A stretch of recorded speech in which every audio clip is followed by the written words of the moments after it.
Captain Alex Rivera sealed the last cargo container with practiced efficiency, the magnetic locks engaging with a soft click that echoed through the docking bay of Kepler 759. After 2 years of monthly supply runs to humanity's most remote mining station, he could navigate the loading procedures in his sleep. Today marked his final delivery before retirement, a transition he'd been planning for 3 years but somehow couldn't bring himself to feel excited about. "That's the last of it," announced Dr. Mira Chen, checking items off her manifest tablet with the meticulous attention to detail that had impressed Alex from their first meeting. Medical supplies, research equipment, and enough coffee to keep the night shift functional for another month. Alex found himself studying her face as she worked, noting how the harsh lighting of the cargo bay couldn't diminish the intelligence that sparkled in her dark eyes. Over 24 months of brief encounters during his stopovers, he'd watched her evolve from an eager young researcher into someone who carried the weight of impossible deadlines and corporate pressure with quiet dignity. "Any word on when the next supply run is scheduled?" Alex asked, though they both knew the answer. The shipping company had made it clear that his route was being discontinued due to cost-cutting measures. Kepler 759's location in the outer system made it expensive to service, and the corporate accountants had decided that quarterly supply drops would be sufficient. "They're saying 3 months, Mira replied, not meeting his eyes. "Though given the budget cuts, it might be longer." Alex felt a familiar tightness in his chest at the thought of the station's crew struggling with extended isolation. The mining operation extracted quantum crystals that were essential for faster-than-light communication, but the work was dangerous and the living conditions harsh. Regular supply runs weren't just about delivering cargo, they were lifelines that connected the station to the rest of human civilization. "How's the research progressing?" Alex asked, gesturing toward the specialized equipment they just finished loading. He'd developed a genuine interest in Myra's work over their months of acquaintance, impressed by her passion for understanding the quantum properties of the crystals her team extracted. Myra's expression grew complicated, a mixture of pride and frustration that Alex had seen increasingly often during recent visits. "We're making breakthroughs that could revolutionize interstellar communication, but the corporate oversight is becoming impossible to work with. They want results on their timeline, not the timeline that actual scientific discovery requires." "That sounds frustrating," Alex said, recognizing the understatement even as he spoke it. He'd witnessed Myra's transformation from optimistic researcher to someone who carried the burden of fighting for her work's survival against bureaucratic indifference. "It is," Mira confirmed, finally looking up from her tablet. "But that's not really your problem anymore, is it? I heard this is your last run before retirement." Alex nodded, surprised by how hollow the acknowledgement felt. 15 years of deep space cargo transport is enough for anyone. "I've got a place picked out on New Geneva, quiet colony world, good climate, minimal excitement." "That sounds perfect," Mira said, and Alex couldn't tell if her tone carried genuine happiness for him or something more complex. "You've earned some peace after all those years on the frontier routes." As they walked through the station's corridors toward the administrative offices to complete the delivery paperwork, Alex found himself memorizing details he'd never noticed before. The way Myra's voice carried slightly different harmonics when she was tired, the efficient grace with which she moved through spaces designed for larger crews, the way she unconsciously touched her temple when she was processing complex thoughts. "Alex," Mira said as they reached the main administrative hub, "I want to thank you for everything you've done for us here. I know the company sees these runs as routine cargo delivery, but for those of us stuck out here, your visits have been important." There was something in her voice that made Alex pause, a weight that suggested she was saying more than her words indicated.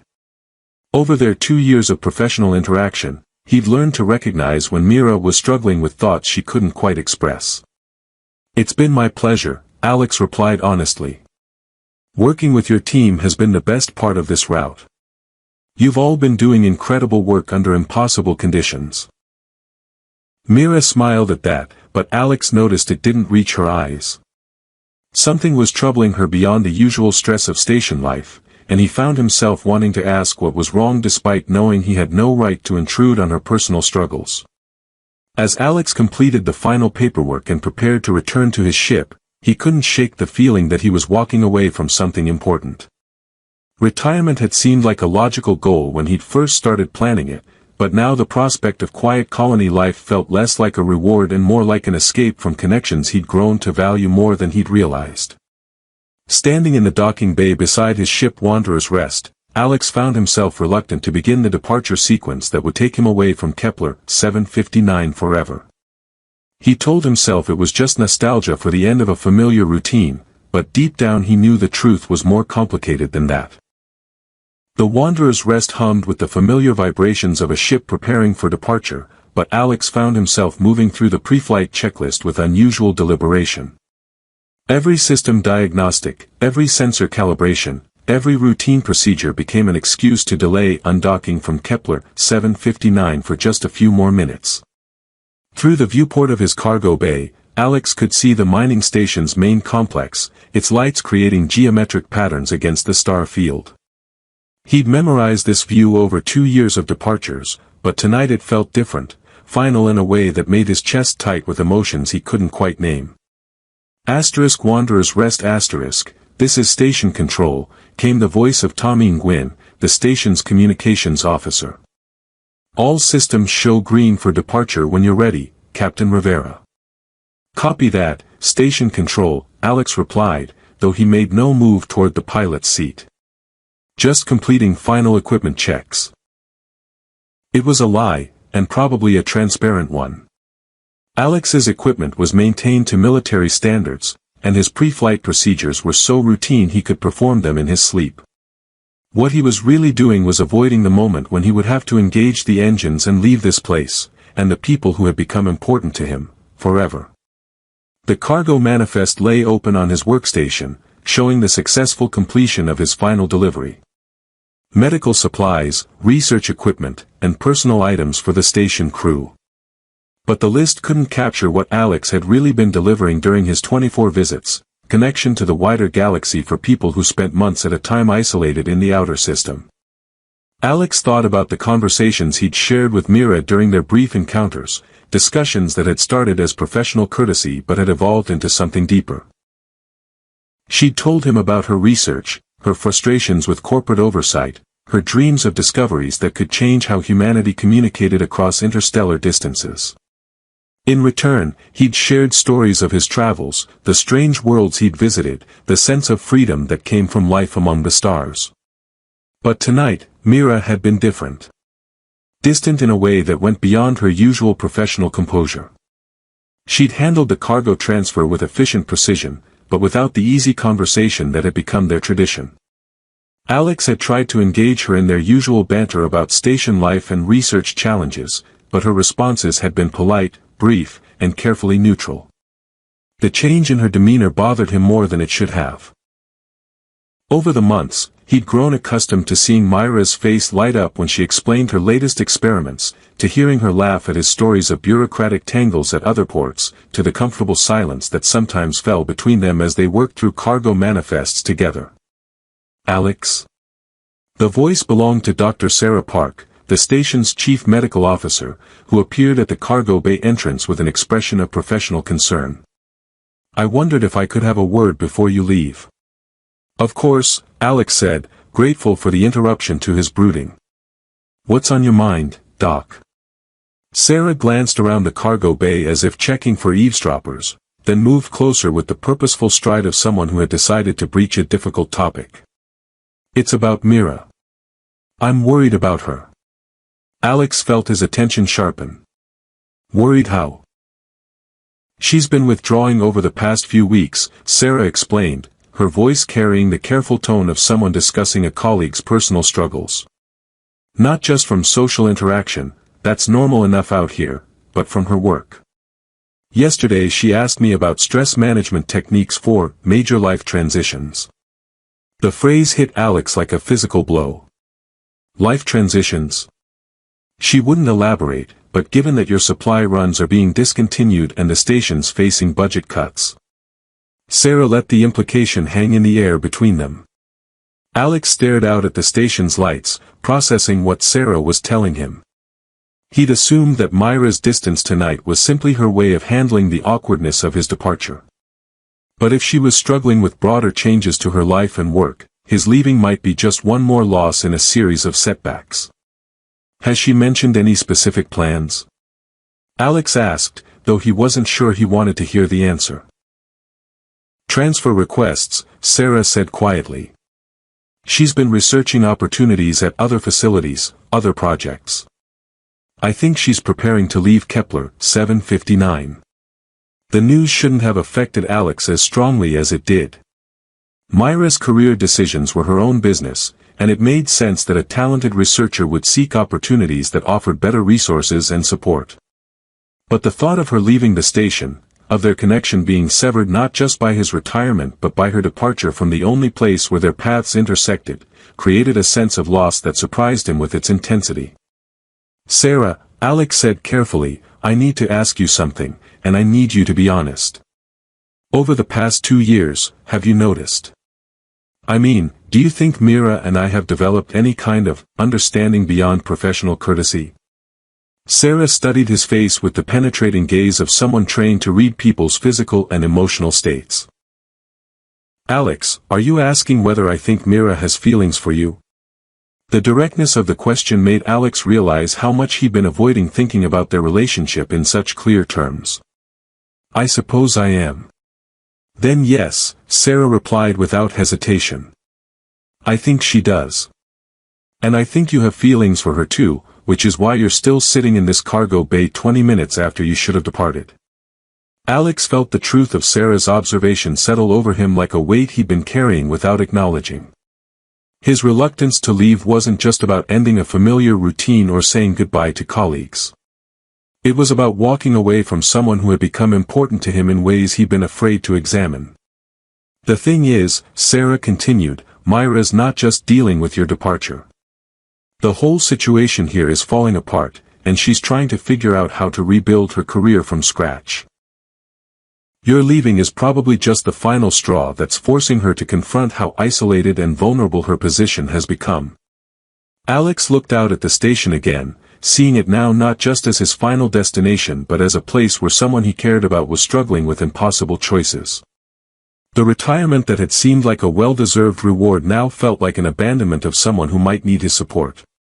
What would you do, Doc? Alex asked quietly. If you were in my position? Sarah was quiet for a long moment, then said, I'd ask myself whether the life I was planning was really what I wanted, or just what seemed safe. And then I'd decide whether I was brave enough to find out. Alex found himself walking through the station's corridors an hour after he should have departed, following Sarah's suggestion that he check the observation deck if he wanted to find Mira. The station operated on a skeleton crew during night shift, and the usually bustling passages were quiet except for the hum of life support systems and the distant sounds of automated mining operations. The observation deck was Kepler 759's one concession to aesthetics over pure functionality, a small chamber with transparent aluminum walls that provided a panoramic view of the asteroid field where the mining operations took place. Alex found Mira there, silhouetted against the star field, watching the automated extractors work their slow dance around quantum crystal deposits. I thought you'd left, she said without turning around, her voice carrying a note of resignation that made Alex's chest tighten. I should have, Alex replied, joining her at the observation windows. But Sarah mentioned you might be having a rough time with some decisions, and I wanted to make sure you were okay before I disappeared for good. Myra's laugh held no humor. Sarah's been worried about everyone lately. It's what happens when you're the only medical professional on a station that's slowly falling apart. Alex studied Myra's reflection in the window, noting the tension in her shoulders and the way she held herself as if braced against bad news. Falling apart how? Corporate's shutting down the operation, Mira said simply. We've got 30 days to wrap up our research and evacuate. 2 years of work, and they're pulling the plug because the quarterly profits don't meet their projections. The news hit Alex like a physical blow. He'd known the station was facing budget cuts, but complete closure was something else entirely. What about your research? The quantum communication breakthroughs you've been working on? Will be archived in some corporate database where it'll sit until someone else rediscovers the same principles in 20 years, Mira replied with bitter acceptance. They're offering me a choice between a desk job analyzing other people's data or assignment to another remote facility that's probably just as vulnerable to budget cuts. Alex felt anger building in his chest on Myra's behalf. That's insane. Your work here could revolutionize interstellar communication. How can they just throw it away? Because innovation doesn't show immediate returns on quarterly reports, Mira said, finally turning to look at him directly. And because researchers like me are expendable as long as there are cheaper alternatives. In the starlight filtering through the observation windows, Alex could see the exhaustion and disappointment that Mira had been hiding behind professional composure. This wasn't just about losing a job. It was about watching her life's work be dismissed as an acceptable casualty of corporate efficiency. What are you going to do? Alex asked quietly. Mira shrugged, a gesture that tried to convey indifference but failed to hide her pain. Take the desk job, probably. It's stable, it's safe, and after 2 years of fighting corporate indifference, maybe I'm ready for something that doesn't require constant battles just to keep the lights on. Alex found himself thinking about his own retirement plans, the quiet colony world, the comfortable predictability, the absence of challenges or risks. A month ago, that life had seemed like everything he wanted.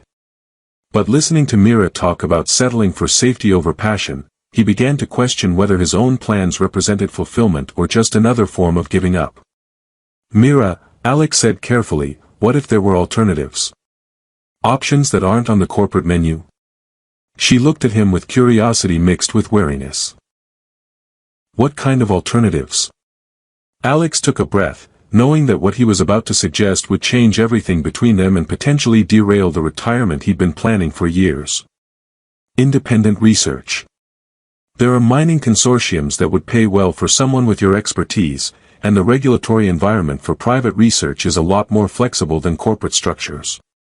That's a nice thought, Mira replied, but independent research requires startup capital, equipment, and transportation infrastructure that I don't have access to. What if you did? Alex asked, his heart racing as he committed to an idea that had been forming since his conversation with Sarah. What if you had a partner who could provide the transportation and initial funding in exchange for a share of any discoveries? Mira stared at him in the dim starlight, her expression shifting from confusion to understanding to something that might have been hope. Alex, are you suggesting? I'm suggesting that maybe my retirement can wait, Alex said, surprising himself with how right the words felt. I've got a ship, I've got savings, and I've got 15 years of experience navigating the bureaucracy of frontier operations. What I don't have is expertise in quantum physics or a reason to keep flying beyond habit and inertia. You're talking about completely changing your life plans, Mira pointed out, though Alex could hear interest beneath her caution. Giving up your retirement to go into business with someone you only see for a few hours every month. Maybe, Alex acknowledged. Or maybe I'm talking about building something worthwhile instead of just retreating to a comfortable irrelevance. Mira was quiet for a long moment, staring out at the mining operations that would soon be abandoned. When she spoke, her voice carried a vulnerability that made Alex realize how much courage it took for her to even consider his proposal. Alex, I need to ask you something, and I need you to be completely honest. Is this offer about the research opportunity, or is it about something else? The question hung in the air between them, demanding the kind of honesty that could either deepen their connection or destroy the careful balance they'd maintained. Alex realized that Mira was asking him to acknowledge feelings that neither of them had been willing to name directly. Both, Alex said simply. I believe in your work, and I think we could build something important together professionally. But I also care about you as a person, and I don't want to walk away wondering what might have been possible if I'd been brave enough to find out. Myra's reflection in the window showed surprise, relief, and something that looked like the first genuine smile Alex had seen from her all evening. That's either the most honest thing anyone said to me in years, or the most elaborate excuse to avoid retirement planning. Probably both, Alex admitted with a laugh that felt lighter than anything he'd experienced in months. But I meant every word. Alex stood in the corridor outside the docking bay, his ship's departure checklist complete and his personal belongings secured for the journey to New Geneva. After 3 hours of conversation with Mira about the possibility of partnership, professional and otherwise, they had agreed to take time to consider the implications before making any final decisions. But as Alex prepared to leave, he found himself unable to take the steps that would carry him away from Kepler 759 forever. The station's night cycle had dimmed the corridor lighting to simulate evening, creating an atmosphere of quiet intimacy that made every sound seem significant. Alex's footsteps echoed as he walked toward his ship, each step feeling like a choice between the safe future he'd planned and the uncertain possibility Mira represented. He was reaching for the airlock control when he heard her voice behind him, soft enough that it almost disappeared into the ambient hum of the station systems. "Alex?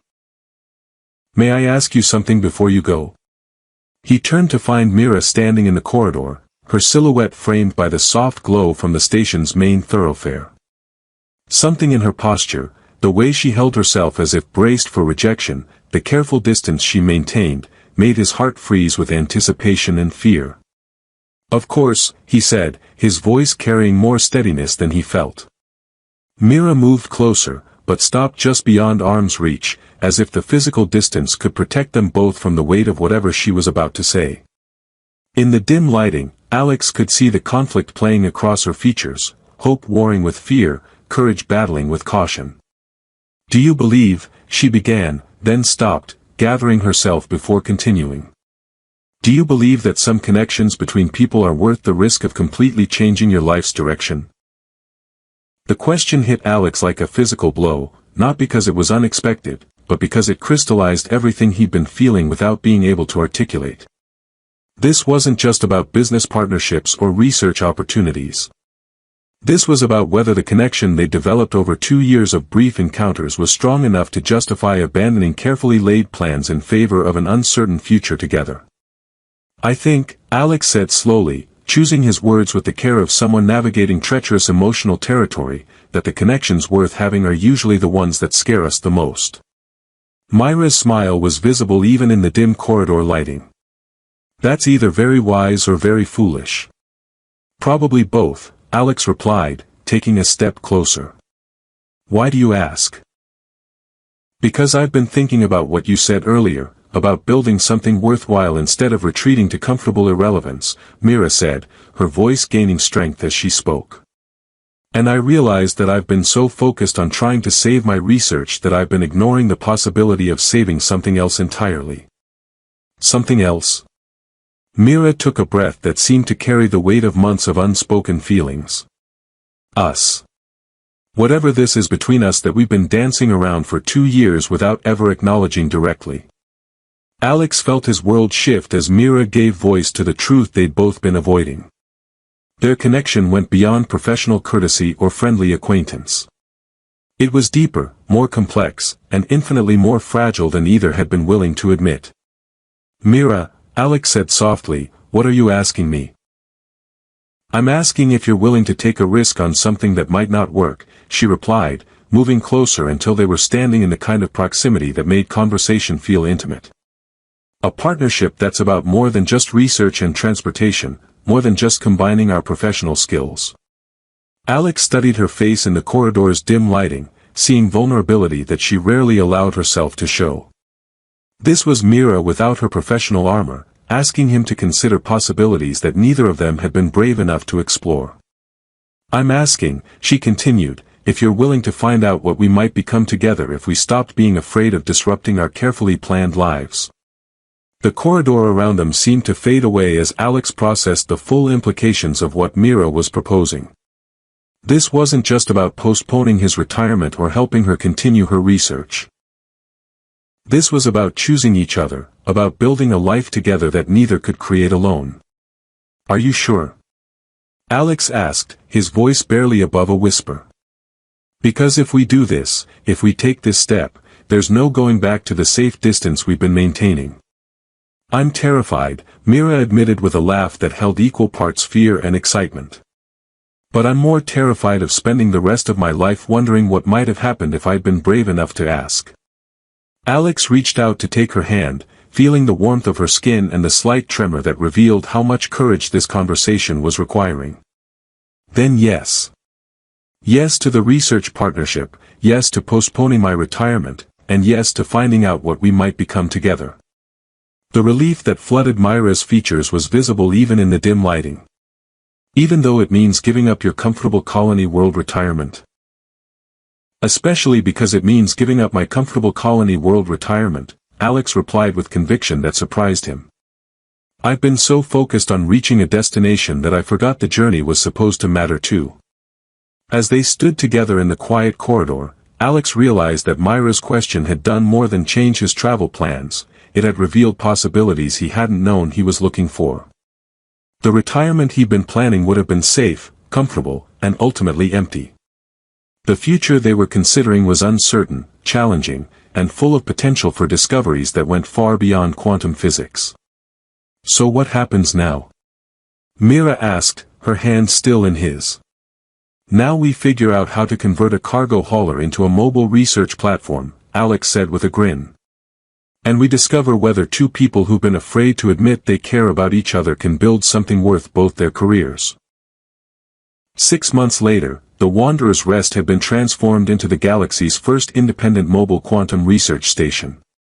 Alex and Mira had proven that their professional partnership was as effective as their personal connection was deep, discovering applications for quantum crystal technology that surpassed anything either had imagined possible working alone.